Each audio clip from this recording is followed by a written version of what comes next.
Seigneur pour sa grâce. Nous bénissons pour nos jeunes frères, nos jeunes sœurs, tous ceux qui, en tout cas, sont dévoués à la cause de l'Évangile. Ce n'est pas toujours facile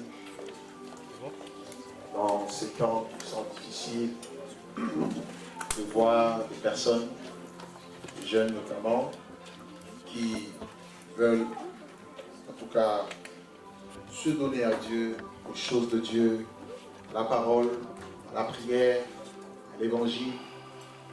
Et quand c'est le cas, ils méritent notre soutien. Alléluia.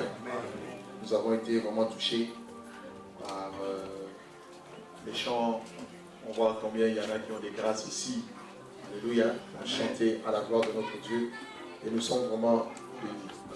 Alors, je vais juste vous partager la parole de Dieu rapidement.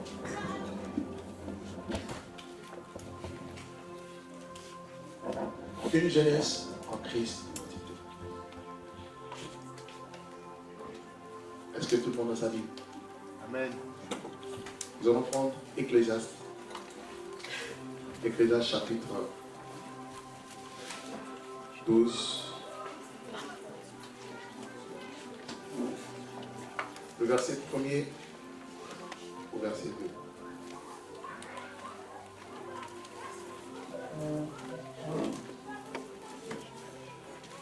Ecclésiaste au chapitre 12, le verset 1er au verset 2. Est-ce qu'on peut le lire tous ensemble? Ecclésiaste 12, 1 à 2.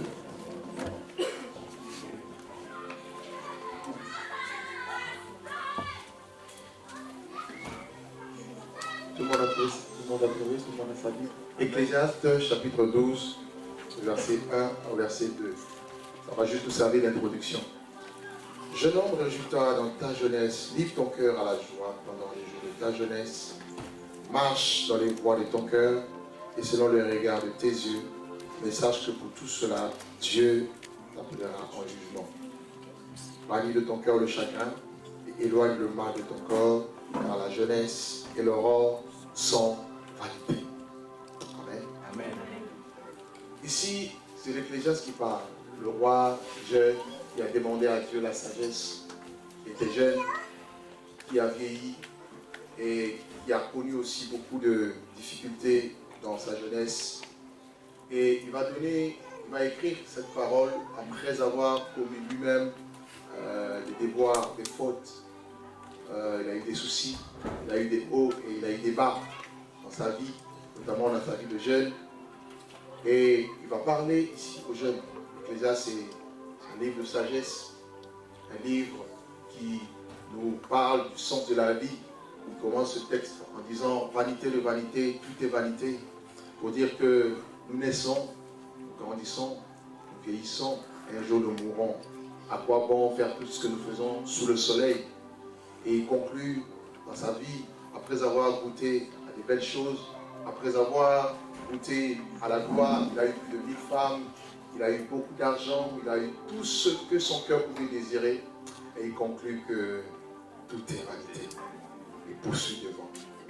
Et il dira une parole à la fin en disant, crains Dieu, voilà ce que doit faire tout homme. Si vous prenez avec moi le verset 15, toujours d'Ecclésiaste 12, il dit, crains Dieu, écoutons la fin du discours. Crains Dieu et observe ses commandements.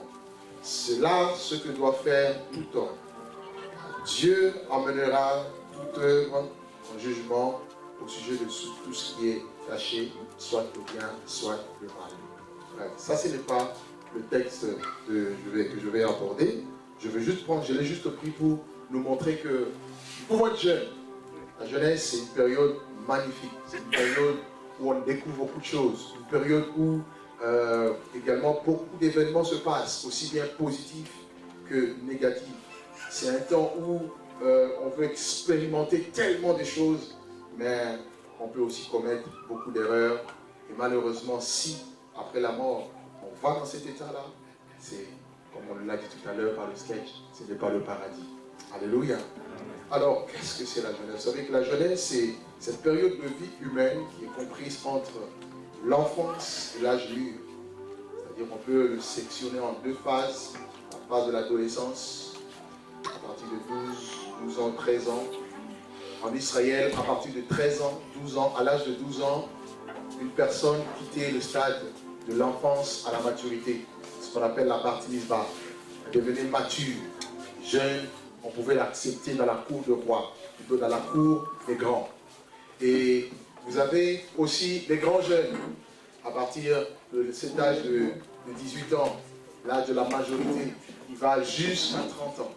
Et vous allez voir que, en général, c'est pendant cette période qu'il y a beaucoup de crises. Et malheureusement, beaucoup de parents ne sont pas là. Lorsqu'on est confronté à des jeunes, il faut savoir les comprendre. Il faut savoir se comprendre. Il faut savoir comprendre aussi les périodes que les uns et les autres traversent pour pouvoir apporter le remède qu'il faut. Pour pouvoir apporter la parole qu'il faut, l'enseignement qu'il faut. Savoir comment les aiguiser, comment les conduire, les amener à atteindre leurs objectifs. En général, c'est des périodes lorsque les parents ne comprennent pas, ils ont tendance à penser que les enfants sont peut-être possédés, ou peut-être que les enfants sont rebelles. Rebelles, oui, parce qu'il y a des choses qui commencent à se passer, mais pas la rébellion dans le sens proprement dit. Et il est important de comprendre les jeunes, parce que c'est une période très difficile à gérer. Ceux qui sont passés par la puberté et l'adolescence connaissent ce que je veux dire. Moi-même étant jeune, j'ai déjà dépassé ce stade. Je me rappelle quand j'étais dans les coups de 15, 16, 17 ans, oh là là, c'était difficile. C'était vraiment difficile. Je n'étais pas encore dans le Seigneur. Alors, il faut arriver à les comprendre. Il faut comprendre c'est quoi la jeunesse. Quelles sont les crises auxquelles ces jeunes, la plupart d'entre nous, ça peut être nous qui sommes là, tout comme ceux qui ne sont pas là, les crises auxquelles nous sommes confrontés, pour savoir comment, justement, apporter la solution. Le problème, ce n'est pas de faire les constats, mais le problème, c'est amener les résultats conséquents. Amen. Amen. Amen. La jeunesse est une période de croissance, aussi bien sur le plan physique, psychologique, moral. La jeunesse est une période de développement où on commence à réfléchir, on commence à avoir des idées, on commence, en fait, c'est un temps où on a tellement des idées en tête. C'est une période où on cherche aussi à se positionner. On a de grands projets. On cherche à avoir des modèles. Merci Seigneur pour les exemples qui ont été donnés. Les modèles qui vont essayer de nous influencer. Et quand on tombe sur de bons modèles, on peut avoir un avenir florissant. Amen. Et quand on tombe sur de mauvais modèles, on peut aussi gâcher notre avenir. Donc c'est une période de décision, des grandes décisions. Parce que votre avenir en dépend. Amen. Amen. Amen. Amen. Et pourquoi cette... est-ce qu'on peut gérer les enfants, s'il vous plaît, frères et sœurs?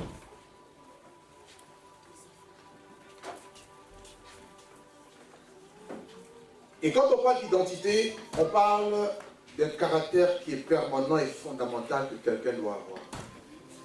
Quand on parle d'identité, on voit toutes les choses qui sont relatives à vous, qui vous caractérisent, qui vous personnifient.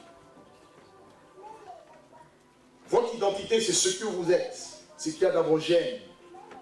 On peut aussi dire que votre identité, c'est comme votre ADN. C'est comme votre empreinte. Personne d'autre n'égale à vous. Votre empreinte n'est pas comparable à une empreinte d'une autre personne.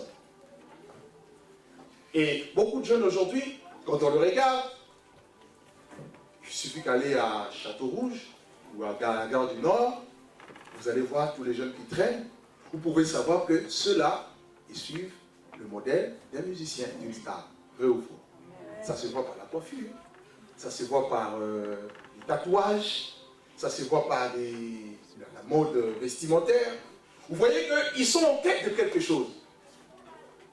Mais malheureusement, ils n'ont pas eu des bons modèles. Ils n'ont pas su copier des bons exemples. Et nous, on est là, on peut se dire, mais qu'est-ce qui se passe en France? Les jeunes traînent, qu'est-ce qui se passe dans nos sociétés? Les jeunes n'ont rien à faire, ça casse les voitures, ça fait n'importe quoi. Mais qu'avons-nous apporté comme solution pour les aider à avoir un avenir meilleur? Amen. Alléluia. Amen. Parce que les cadres d'aujourd'hui ont été encadrés hier. Ceux qui sont des politiciens, ceux qui conduisent la nation française d'aujourd'hui, ils ont eu une jeunesse guidée, dirigée. Ils ont été à l'école, ils ont été instruits, ils avaient des objectifs et ils ont travaillé pour cela. On les a aussi aidés, on les a coachés. Mais aujourd'hui, nous avons une jeunesse abandonnée à elle-même. Une jeunesse abandonnée par les parents qui ont comme démissionné. La Bible dit dans le livre de Proverbes au chapitre 22, verset 6, « Instruis l'enfant selon la voie qu'il doit suivre, et quand il sera vieux, il ne s'en détournera pas. » C'est la faute, et d'abord, incombe d'abord aux parents. Et ensuite, à notre société. Enfin, à l'Église. Nos parents sont absents, notre société est absente, et l'Église aussi est absente. Voilà pourquoi il y a tout ce qui se passe. Et on ne peut pas régler l'affaire à la surface. Il faut creuser. Alléluia. Alléluia. Il suffisait de voir Jésus. Dans le livre d'Hébreux 1, le verset 3, la Bible dit que Jésus est l'empreinte de la personne de Dieu. Amen. Et le reflet de sa gloire. Le Seigneur, rien qu'en le voyant, vous pouviez voir le Père. Pourquoi? Parce qu'il avait dédié sa jeunesse, sa vie entière à son Père. Dès l'âge de 12 ans, on le trouve dans le temple. Ses parents lui posent la question, mais nous t'avons cherché partout. Il leur répond, ne savez-vous pas qu'il faut que je m'occupe des affaires de mon Père? Il était déjà conscient de sa mission. C'est pour ça que je bénis Dieu pour ce que notre sœur a dit tout à l'heure.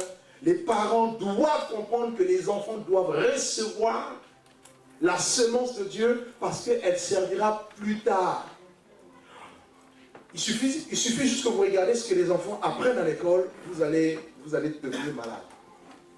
Ce qu'on enseigne aux enfants, ce qu'on enseigne à nos jeunes, tout ce qui a trait à la magie, à la sorcellerie, tout ce qui a trait à l'érotisme, à la pornographie, toutes les mauvaises choses, c'est ce que les enfants, les jeunes apprennent dehors.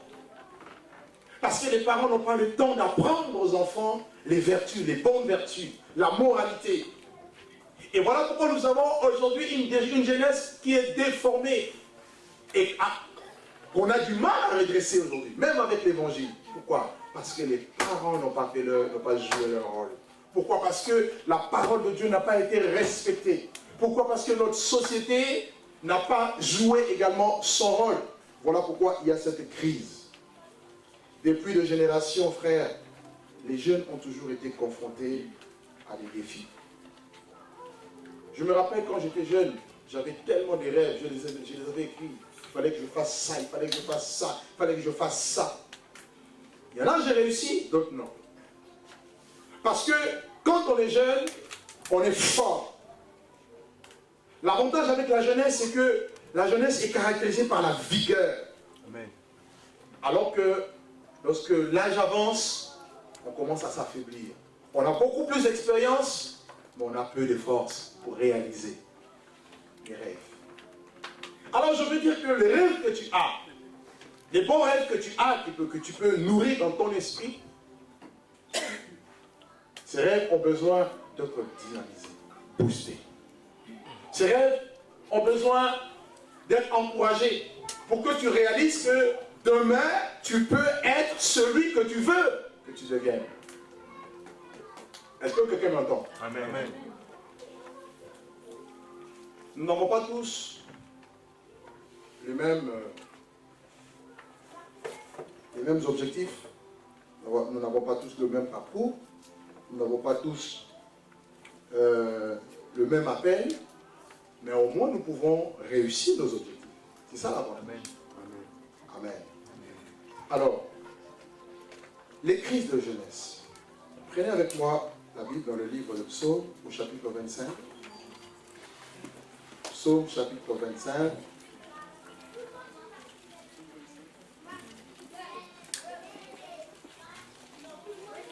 Psaume chapitre 25.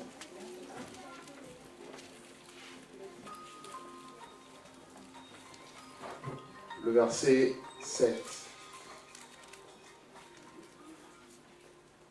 La Bible dit, ne te souviens pas des fautes de ma jeunesse, ni de mes transgressions. Souviens-toi de moi selon ta miséricorde à cause de ta bonté, ô Éternel. Ici, c'est David qui parle. David qui était appelé par Dieu, il était jeune, il a servi Dieu, il a eu l'onction de la part de Dieu. Et il va dire ici au Seigneur, ne te souviens pas des fautes de ma jeunesse. Alors qu'il a reçu l'onction étant jeune. Par là, nous pouvons comprendre que malgré le fait qu'il avait l'onction, il a quand même commis des fautes.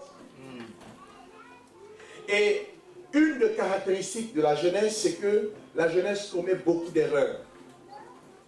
Nous commettons souvent beaucoup d'erreurs et c'est normal parce qu'il y a le problème de l'immaturité, parce qu'il y a le problème de l'encadrement, parce qu'il y a plusieurs facteurs qui entrent en compte. Même si vous refusez de commettre des erreurs, vous allez forcément les commettre.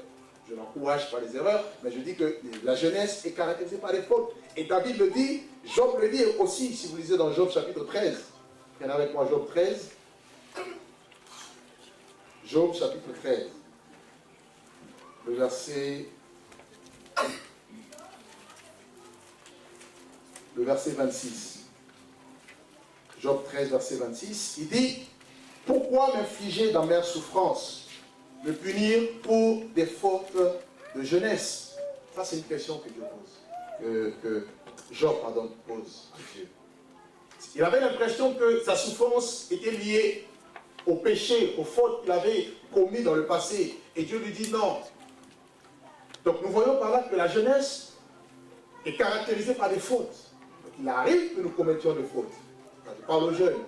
Mais il ne suffit pas de rester dans ces fautes. Il faut en sortir. Amen. Amen. Dans cette fougue. Lorsqu'on dit, bon, allons-y dans l'alcool. Moi, je me rappelle, j'ai eu une éducation où je ne buvais pas. Mais à cause j'étais entraîné par des amis. J'ai commencé à boire. Je buvais, et la pièce de théâtre, c'était vraiment moi. J'étais tous les samedis, j'étais dans les soirées, je faisais n'importe quoi. Et le dimanche, j'étais le pianiste. Ouais, sérieux. Tout ça parce que il n'y avait pas d'encadrement. Et par la suite, on s'est répartis. On a commencé à boire, on a commencé à faire n'importe quoi. Pourquoi? Parce que on voulait s'identifier. Les jeunes veulent être comme tout le monde. Mais je veux dire à quelqu'un, tu n'es pas obligé d'être comme tout le monde. Parce que tu as une identité autre que l'identité de tout le monde. Amen. Est-ce que tu me suis? Amen. Et tu n'es pas obligé d'aller en boîte comme tout le monde. Tu n'es pas obligé de faire la fête comme tout le monde en faisant n'importe quoi. Dieu n'est pas contre les fêtes. Mais c'est le péché que Dieu ne veut pas. Le mal, les mauvaises choses qui peuvent t'emmener des problèmes, des soucis, tant d'ordre spirituel qu'au niveau de la santé, au niveau de ceci ou de cela. Combien de personnes qui aujourd'hui, parce qu'il n'y avait pas des encadrements, se retrouvent mères à un jeune âge. Combien de jeunes aujourd'hui sont livrés dans la drogue. Combien ils savent très bien que ce qu'ils font, c'est pas bien, mais ils n'arrivent plus parce qu'ils sont pris dans l'engrenage. Tout ça parce qu'ils ont voulu s'identifier. Une crise d'identité est réelle et sérieuse aujourd'hui. Et ceci, c'est partout dans le monde entier. Les jeunes sont désemparés. Les jeunes sont déboussolés. Les jeunes suivent comment on dit, la mode. Et laissez-moi vous dire qu'il y a des gens, parce que le diable sait que pour détruire une personne, il faut commencer par détruire sa jeunesse. Vous verrez que dans la Bible, la plupart des gens que Dieu a utilisés, il les a d'abord appelés jeunes, Il les a équipés, il les a bâtis et ensuite il les a utilisés. La plupart, je dis. Et le diable, sachant, il veut commencer à détruire à partir de la racine. Quand vous êtes encore tout petit, tout jeune, vous grandissez, c'est là qu'on vous bombarde. Et surtout dans cette civilisation où nous sommes tellement, comme on dit, connectés. Dis à ton ami la connexion. Dis à ton ami la connexion. Wi-Fi, on est connecté à Internet, on est connecté à Facebook, on est connecté à YouTube, on est connecté à tous les réseaux sociaux et je me rends compte que les jeunes sont très forts, ils maîtrisent. Il suffit de voir mes petits-enfants, à peine 5 ans, 8 ans, ils te font des choses là, tu dis mais waouh. Tu as l'impression que toi tu vis au Moyen-Âge. Donc, vous avez cette influence. Et le diable, qu'est-ce qu'il fait? Il pollue l'atmosphère. Il pollue ce genre de choses parce qu'il sait qu'en le faisant, il vous détruit inconsciemment. Il détruit la jeunesse avec la pornographie. Il détruit la jeunesse avec tout ce qui est violence. Quand je vois la plupart des jeux vidéo sont axés vers la violence. Qu'est-ce que vous voulez après que ces jeunes deviennent demain? Et on est étonné qu'un malade se lève un jour et il va dans une école et il tue les enfants. Ne soyez pas étonnés. C'est ce que nous lui avons proposé. Amen ou pas amen? Amen. Vous êtes d'accord avec moi? Amen. Comment voulez-vous que la jeunesse d'aujourd'hui puisse atteindre un niveau tellement élevé si vous donnez accès, comme je venais d'apprendre tout à l'heure, on autorise maintenant qu'il y ait des boîtes de nuit pour les adolescents de 12 à 19 ans, à 17 ans. Comment voulez-vous qu'il y ait des penseurs dans une ville, dans une nation? La Bible déclare que la ville s'élève à la bénédiction des hommes droits, mais elle est renversée par les méchants. La méchanceté est en train de gagner place. Aujourd'hui, quand vous marchez, vous traversez une cité où il y a des jeunes, vous êtes prudents. Parce que vous ne savez pas si on peut vous agresser. Vous ne savez pas si on peut vous violer, pour les filles. Vous ne savez pas. Donc vous êtes là, vous êtes comme... Pourquoi? Parce qu'il y a une crise d'identité.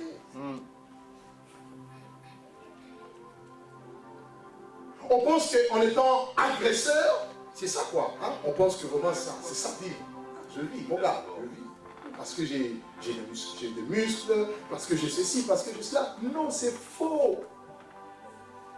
C'est la raison pour laquelle Ecclésiaste 12 disait, jeune homme, réjouis-toi. Mais le problème, c'est que, sache que, j'ai une bonne nouvelle à t'annoncer, sache que le temps passe et il passe aussi vite. Si ta jeunesse n'a pas été consacrée pour des choses meilleures, tu en pleureras demain. Et ça risquera d'être trop tard. Que de jeunes qui ont abandonné les études. Que de jeunes qui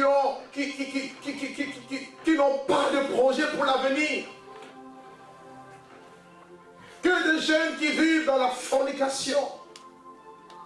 Que de jeunes qui vivent dans l'avortement. Et aujourd'hui, il n'y a que ça. Haine, violence, toutes ces mauvaises choses. Oh, que Dieu puisse faire grâce. Sans parler de l'argent, l'amour de l'argent. Apparemment, quand tu vas travailler et que tu gagnes 1 300 €, tu perds ton temps parce qu'il y a des jeunes qui te tapent 2 000 € par jour. Vous savez, quand tu te lèves, aller au boulot, dire oh, regardez-moi ces pauvres mémés. Ils vont faire, je sais pas, le ménage, faire ceci, faire cela, et à la fin, en réalité, à rien. Pourquoi? Parce qu'on veut la vie de la facilité. Telle voie paraît droite à un homme, mais son issue, c'est la voie de la mort. Jeunesse. Il y a une crise sans merci. Allez aux États-Unis, j'étais une fois à New York. À New York, vers Brooklyn. Je vous assure, il était vers 6h, 7h du soir. Vous allez pleurer. Croyez-moi, vous allez pleurer. Vous voyez le nombre de jeunes qui passent. Vous le voyez avec du shit. Il y en a qui se droguent en public. Il y en a qui sont dans l'homosexualité, comme ça commence à devenir une mode aujourd'hui. Il faut être, voilà, hein? Homme avec homme, femme avec femme.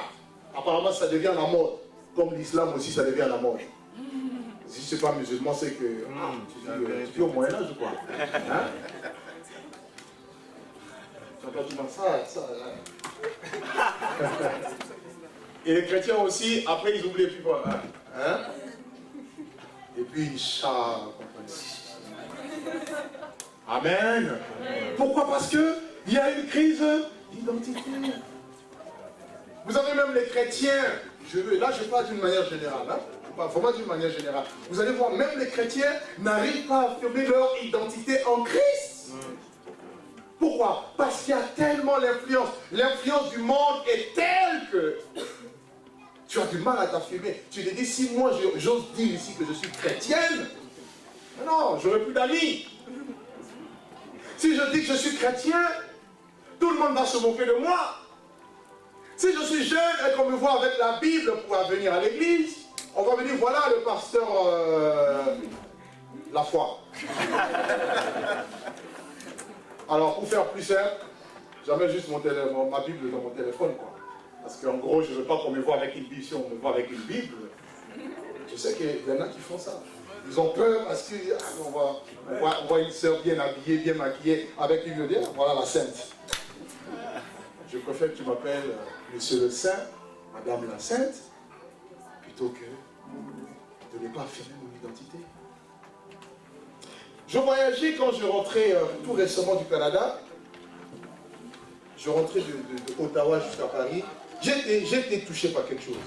Dans l'avion, hein, on était dans l'avion. Mes frères et sœurs, en pleine nuit, après le repas, là, j'allais juste pour aller me soulager. Je vois une personne, un musulman, qui demandait l'espace aux gens parce qu'ils voulaient faire sa prière. Ah! Dans l'avion. Mais je me suis dit, mais, et il a dit au steward, hein, est-ce qu'on ne peut pas, et le steward, tout ça, monsieur, arrangez vos pieds, tout ça. Je ne sais pas, parce qu'il avait la barbe, il faisait peur. Quoi? Mais tout le monde lui a laissé la place. Et il a commencé à faire sa prière. J'étais là, j'ai vu. Mais nous qui sommes chrétiens, nous avons du mal à ouvrir notre bouche pour affirmer la parole de Dieu aux gens qui sont perdus. Ils n'ont pas honte. Dans l'avion, un Boeing 777 qui prend plus de 400 personnes, il n'a pas honte. Moi, je me suis réparti, j'ai dit, mais tu aurais dû prêcher, dire aux gens, écoutez, je demande la permission des personnes, j'ai 2 mois à vous toucher. Et ça va arriver au nom de Jésus. Alléluia. Alléluia. Non. Mais ils affirment leur identité. C'est pas compliqué, reconnaître un musulman, c'est pas compliqué. Il laisse la barbe et il se met en robe. Même quand il fait chaud, vous le voyez. Mais nous aussi, le temps arrive où nous allons marquer, nous allons manifester notre identité en Jésus. Alléluia. Amen. Notre identité, ce n'est pas dans les apparences, mais c'est dans la vie de Dieu. Amen. Amen. Amen. La jeunesse. Le diable est en train de détruire, je vous assure. Le diable détruit. Il y a beaucoup de personnes aujourd'hui, beaucoup de jeunes qui auraient pu faire des grandes choses. Il y a un frère qui m'a parlé tout récemment. Il a son jeune cousin qui s'était marié. Et je crois qu'il avait un enfant, il venait se construire une maison. Et pour un rien, il est parti se suicider. Combien de jeunes se suicident aujourd'hui? Parce que c'est le but du diable, c'est de détruire. La Bible dit dans Genèse Jean 10 que le voleur ne vient que pour dérober, égorger, détruire. Le diable veut que tu tombes dans le péché et que de ce péché-là, ça te trouble, ça te met mal à l'aise et ça t'emmène loin de Dieu, loin des choses de Dieu, loin de la vérité, loin de l'amour de Dieu et tu finis par la mort. Ça, c'est le plan du diable. Le diable ne t'aime pas. Le diable n'aime pas la jeunesse. Le diable n'aime pas les hommes. Il cherche à les détruire. Tu as été créé par Dieu et malgré le péché, Dieu a donné son fils Jésus pour quand même te sauver. Amen. Amen. C'est ça la bonne nouvelle. Et je veux dire à quelqu'un ici, tu as de l'avenir. Amen. À partir d'aujourd'hui, affirme ton identité. Ne te conforme plus au siècle présent. Ne fais plus comme tout le monde. Je peux te poser la question, c'est quoi ton rêve dans la vie? Tu veux être quoi? Je veux voir des gens qui veulent pilote ici. Qui veut être pilote? Ah, personne. Ah bon? Qui veulent être des médecins? Ok. Qui sont ceux qui veulent être des ingénieurs?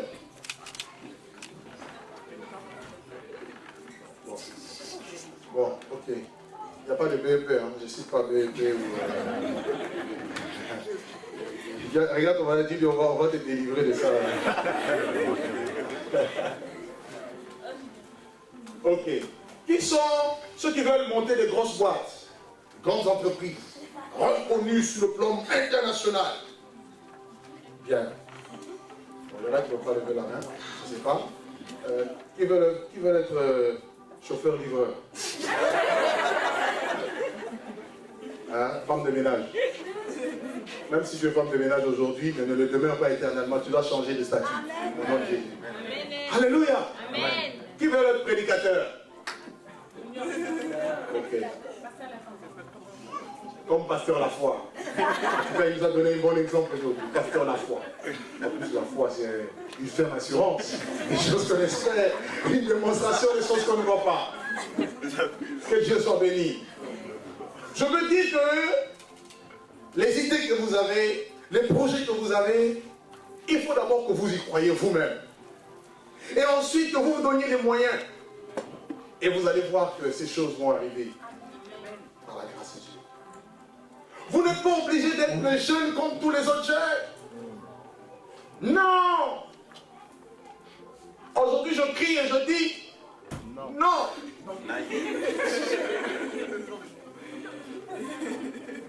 Vous n'êtes pas obligé de faire comme tout le monde. Moi, ce sont les choses que j'ai connues dans ma vie très tôt. Voilà pourquoi je me suis consacré aussi très tôt aux choses auxquelles je croyais, à l'appel de Dieu auquel je croyais. Et Dieu a pris le temps de travailler, de former, de nous préparer, de nous équiper, et il continue toujours à le faire jusqu'à ce jour. C'est possible d'avoir une identité que Dieu vous donne. Amen. Et que vous vous forgez vous-même dans la présence de Dieu. C'est possible. Ça, c'est d'une manière générale. Et par-dessus tout, vous avez une identité avec Jésus. Amen. Amen. Amen. Amen. Amen. Une identité avec Jésus. Alors, prenez avec moi juste deux textes. Nous allons finir. Le premier, c'est dans le livre de 1 Samuel. 1 Samuel au chapitre 3. Nous allons prendre le verset 1er au verset 3. Ensuite, nous lirons le verset 7 au verset 10. Je vais donner ici deux exemples. Des hommes, des personnes qui ont été chères, des personnes qu'on pouvait mépriser. Vous savez, en général, lorsqu'on est jeune, on a tendance à être méprisé. On a tendance à être rejeté par ceux qui sont déjà plus ou moins établis, des grandes personnes. Quand on est jeune, on a tendance à être comme écrasé. Mais la réalité en est tout autre avec Dieu. Dieu ne regarde pas les gens en fonction de l'âge. Dieu regarde les gens en fonction de leur cœur. Amen. Amen. Amen. Il nous regarde en fonction de nos cœurs. Ça, c'est la surprise du Seigneur. Et je veux dire à quelqu'un prophétiquement, tu risques d'être la surprise de demain. Yes. Amen. C'est vrai. Amen. Tu risques d'être, Dieu va faire de toi certainement une surprise pour demain. Amen. Parce que peut-être aujourd'hui, personne ne t'écoute, personne ne te regarde, personne ne fait ceci. Mais Dieu est en train de faire, déjà, Dieu t'a choisi, Amen. et Dieu va faire quelque chose en toi qui va justement changer les choses demain. Amen. Quand on parle de l'impact, impacter c'est quoi? C'est influencer. Amen. Par toi, Dieu peut influencer tout un groupe de personnes, Amen. toute Amen. une famille, toute une génération. Amen. C'est possible. Amen. 1 Samuel chapitre 3. La Bible dit, le jeune Samuel était au service de l'Éternel devant Élie, Et la parole de l'Éternel était rare en ce temps-là. Et les visions n'étaient pas fréquentes. Et en ce même temps, Élie, qui commençait à avoir des yeux troubles, ne pouvait plus voir et étant couché à sa place. Et la lampe de Dieu n'était pas encore éteinte, et Samuel était couché dans le temple de l'Éternel où était l'arche. On nous dit ici que Samuel était au service de l'Éternel. Voilà un jeune. Sa mère, Anne, l'a eu dans la souffrance. Et Anne va l'offrir à Dieu, va prêter à Samuel à Dieu. Et Samuel va grandir dans la présence de Dieu. Il sera au service de l'Éternel, au pied de Élie, le souverain sacrificateur de l'époque. Alors que Élie avait déjà 2 fils, Ophni et Phiné. Si vous lisez le contexte, ils ont commis des péchés dans la maison de Dieu. Ils étaient dans la fornication, ils étaient dans le vol, ils ont fait vraiment n'importe quoi. Dieu a pris le temps de les interpeller, mais ils n'ont pas voulu écouter. Alors que la Bible dit que la parole de Dieu était rare. Dieu va se susciter un jeune, Samuel. Et je prie que tu sois ce jeune que Dieu va susciter dans un temps où la parole est rare. Au nom de Jésus-Christ. Et la Bible dit que Samuel il s'était au service de l'Éternel, et cette parole était rare, et les visions n'étaient pas fréquentes. Et Élie, qui était un souverain sacrificateur de l'époque, il avait des yeux troubles, il ne voyait plus, il avait perdu la vision. Comme le frère l'a dit tout à l'heure, beaucoup ont perdu la vision. Et Dieu dit que dans les derniers jours, les jeunes auront des visions célestes. Comprenez la Genèse, c'est aussi des questions, ce n'est pas en âge, j'insiste encore. Amen. Amen. Amen. Et le verset 7 nous dit, Samuel ne connaissait pas encore l'Éternel et la parole de l'Éternel n'avait pas encore été révélée. Et l'Éternel parla de nouveau à Samuel, et pour la 3e fois, et Samuel se leva et alla vers Élie et dit, car me voici car tu m'as appelé. Élie comprit que c'était l'Éternel qui appelait l'enfant. Et il dit à Samuel, va et couche-toi, et si l'on t'appelle, tu diras, parle, Éternel, car ton serviteur écoute. Et Samuel alla se coucher à sa place, et l'Éternel vint et se présenta, et il appela comme les autres fois, et Samuel, il dit, Samuel, Samuel, et Samuel répondit, parle, car ton serviteur écoute. Amen.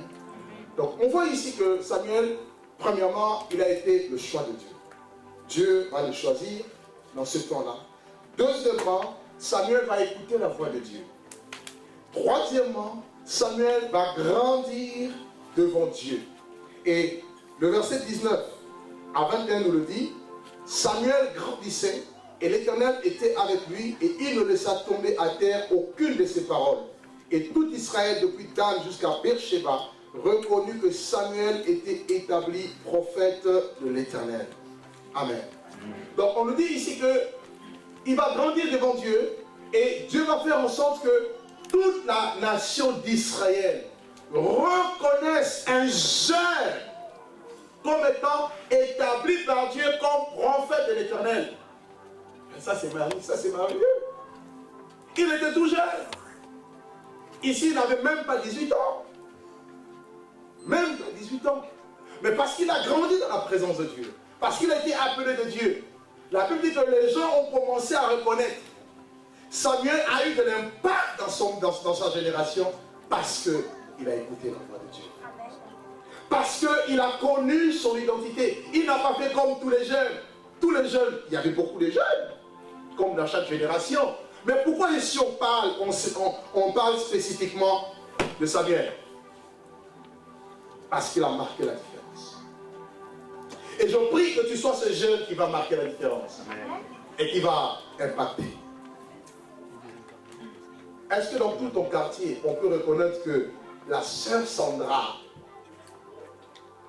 le frère, je ne sais pas, Papy, est vraiment un envoyé de Dieu?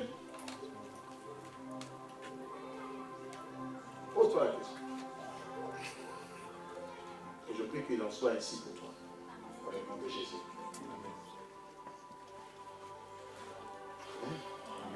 Amen. Amen. C'est possible. Deuxième exemple que je vais donner. Toujours dans 1 Samuel. Prenez avec moi le chapitre 16.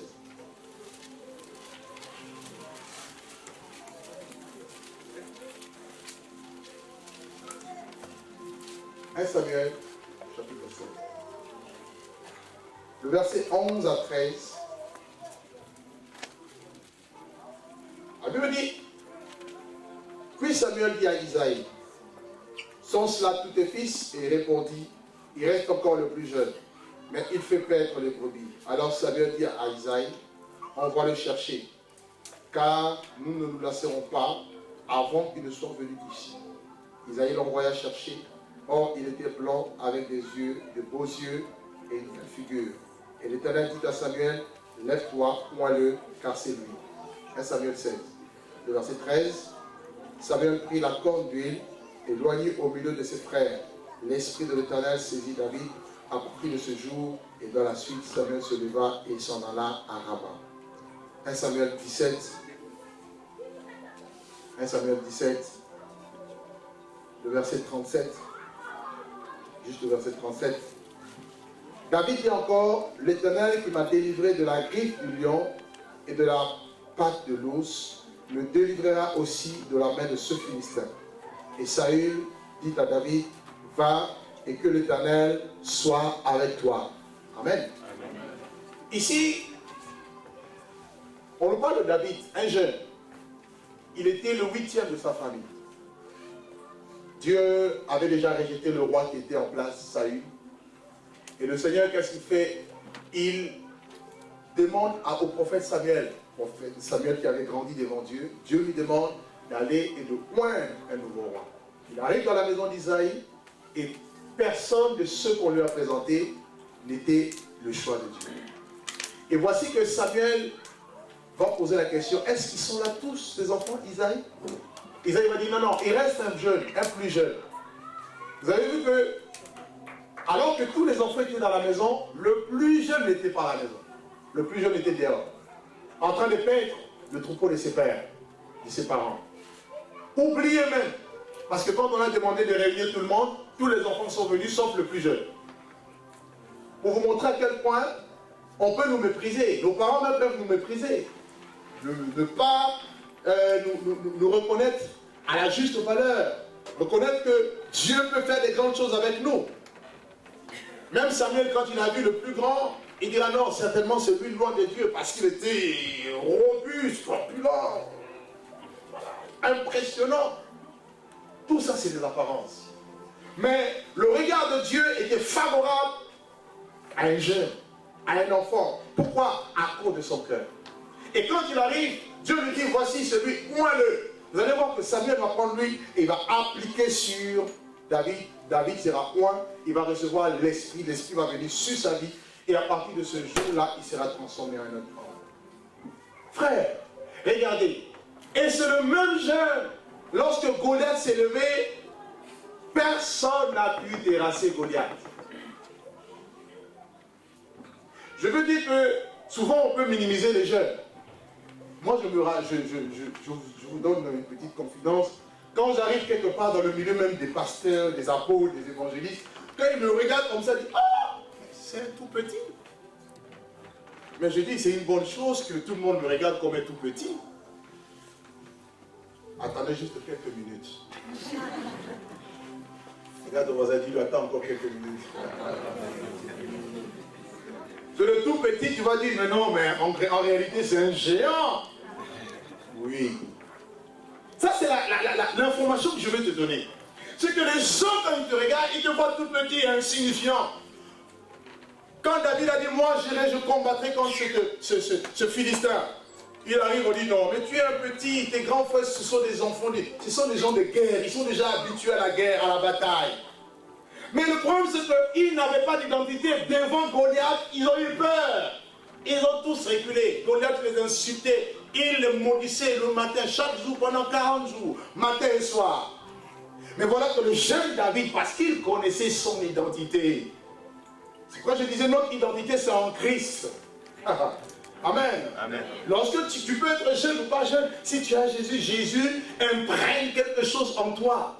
Ce que j'aime avec Jésus, c'est que Jésus utilise aussi les jeunes. Lui-même, il était jeune. Amen. Il a commencé son ministère à 30 ans. Et David arrive.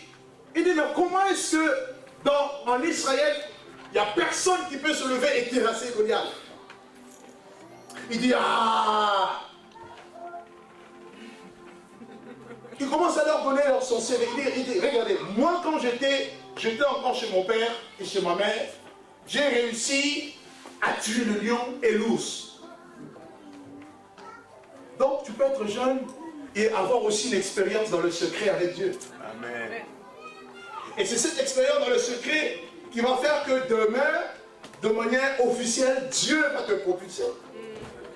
Et David va tuer Goliath. Est-ce que vous comprenez un peu? David a tué Goliath parce qu'il était je ne sais pas, il était comment? Parce que juste il connaissait son identité. Alors que tout le monde pouvait faire n'importe quoi. David, regardez avec moi. En parlant de David, un des psaumes que David a écrit, et je vais m'arrêter là. Dans le psaume 119. Psaume 119. David dit quelque chose de très très important en parlant des jeunes. Hein? Ce qui a été une des forces de David. Psaume 119, verset 9 à 11. Il dit, comment le jeune homme rendra-t-il pur son sentier? C'est une question qu'il pose. Comment est-ce que le jeune homme va-t-il rendre pur son sentier? En se dirigeant d'après ta parole. Je te cherche de tout mon cœur. Ne me laisse pas m'égarer loin de tes commandements. Je serre ta parole dans mon cœur afin de ne pas pécher contre toi. Qu'est-ce qui a été la force de David? David serrait la parole de Dieu. David rendait son sentier pur. Et vous allez voir que tous les jeunes que Dieu a utilisés, ce sont des gens qui connaissaient leur identité. Daniel était encore tout jeune, il arrive dans Babylone. La Bible dit que Daniel refusa de se souiller avec les mets du roi. Daniel 1, verset 8. Il a refusé la souillure. Et Dieu a forgé son identité en lui. Et Daniel était remarquable au point où on appelait Daniel un homme qui avait l'esprit supérieur. Alors ne te minimise pas. Regarde ton voisin, dis-lui que personne ne te minimise. Non, il t'a pas entendu, dis-lui que personne ne te minimise. J'ai dit à ton voisin, tu dis à ton voisin que personne ne te minimise. Ah, moi-même, je suis jeune. De toute façon, non. Aujourd'hui, je ne parle plus de la jeunesse parce que c'est la journée de la jeunesse. Alléluia. Amen. Non. Tu peux faire des grandes choses avec Dieu. Tu peux. Si on t'avait dit que tu ne pouvais pas, c'est du mensonge. Je suis venu dire à quelqu'un, tu peux. Tu peux. Qui veut que Dieu utilise? Qui veut faire des grandes choses avec Dieu? Alors, si c'est le cas, levez-vous.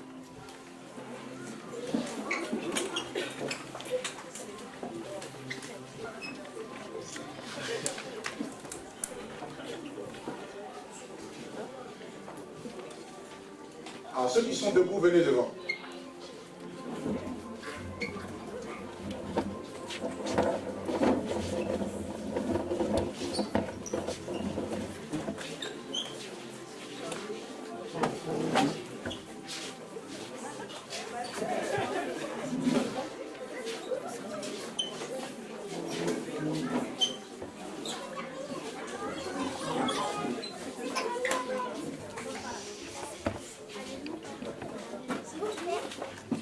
Venez par ici. Ah, décidément, c'est tout le monde. Ok, venez.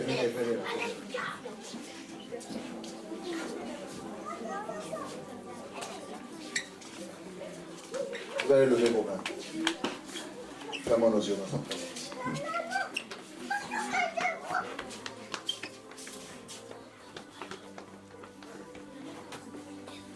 Si tu le crois sincèrement de tout ton cœur, Dieu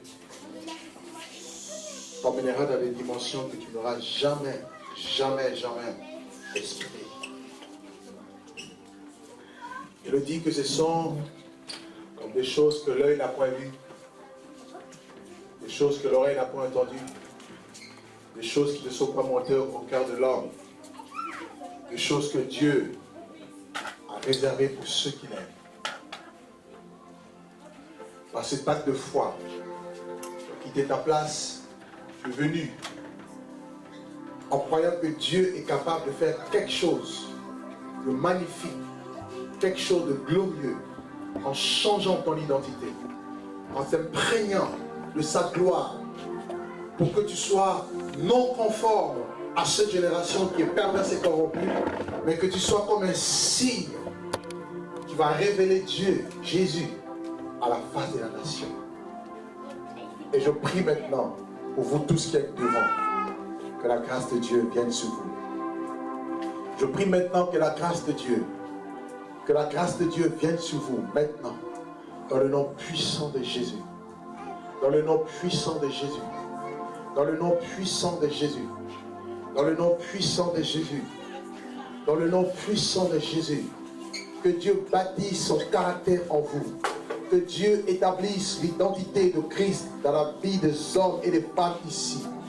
Maintenant, au nom de Jésus, que la onction de Dieu, la gloire de l'Esprit de Dieu établisse une personne, un jeune, dans la dimension de l'Esprit.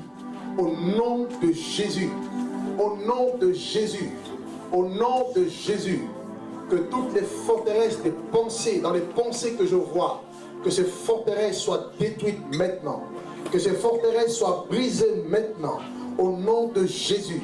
Toutes les forteresses dans l'esprit, je les brise au nom de Jésus de Nazareth. Je le brise maintenant. Je le brise maintenant. Je le brise maintenant au nom de Jésus. Je le brise. Je le brise. Je le brise. Je le brise. Seigneur, je prie, oh Dieu, que tu puisses utiliser ces jeunes pour la gloire de ton nom, Seigneur. Accorde-leur le don de l'esprit. Accorde-leur la plénitude de ta grâce. Accorde-leur maintenant. Accorde-leur maintenant. Accorde-leur maintenant. Accorde-leur maintenant. Accorde-leur maintenant. Dans le nom de Jésus. Dans le nom de Jésus. Dans le nom de Jésus. Dans le nom de Jésus. Dans le nom de Jésus. Accorde-les, Seigneur mon Dieu. Accorde-les. Accorde-les. Accorde-les. Accorde-les. Accorde-les, Seigneur. Aujourd'hui. Aujourd'hui. Aujourd'hui, aujourd'hui, par la puissance du nom de Jésus, aujourd'hui, par la puissance du nom de Jésus, accorde-les, Seigneur, ta grâce, accorde-les, Seigneur, ta grâce, ta faveur, au nom de Jésus, au nom de Jésus. Touche leur vie, Seigneur. Touche leur vie, mon Dieu. Donne-leur la force de marcher dans la vérité, dans la pureté.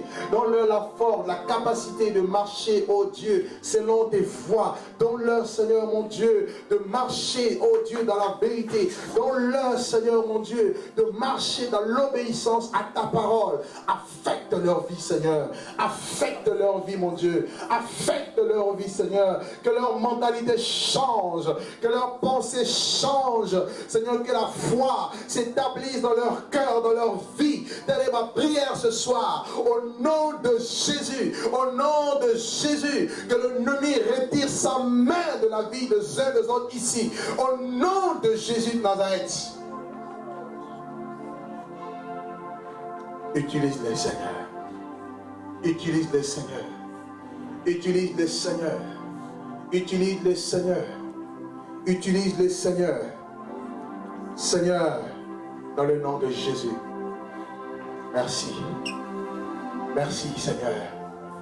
Merci, Seigneur. Merci, mon Dieu. Seigneur, qu'il soit des personnes qui vont, Seigneur, booster, qui vont bouleverser, Seigneur, mon Dieu, les choses au nom merveilleux de Jésus. Qu'il en soit ainsi, Père, dans la vie de chaque personne ici. Qu'il en soit ainsi dans la vie de chaque personne ici. Qu'il en soit ainsi dans la vie de chaque personne ici. Dans le nom puissant et merveilleux de Jésus. Amen. Amen. Gloire à Dieu. Est-ce que tu peux acclamer Dieu pour toi-même?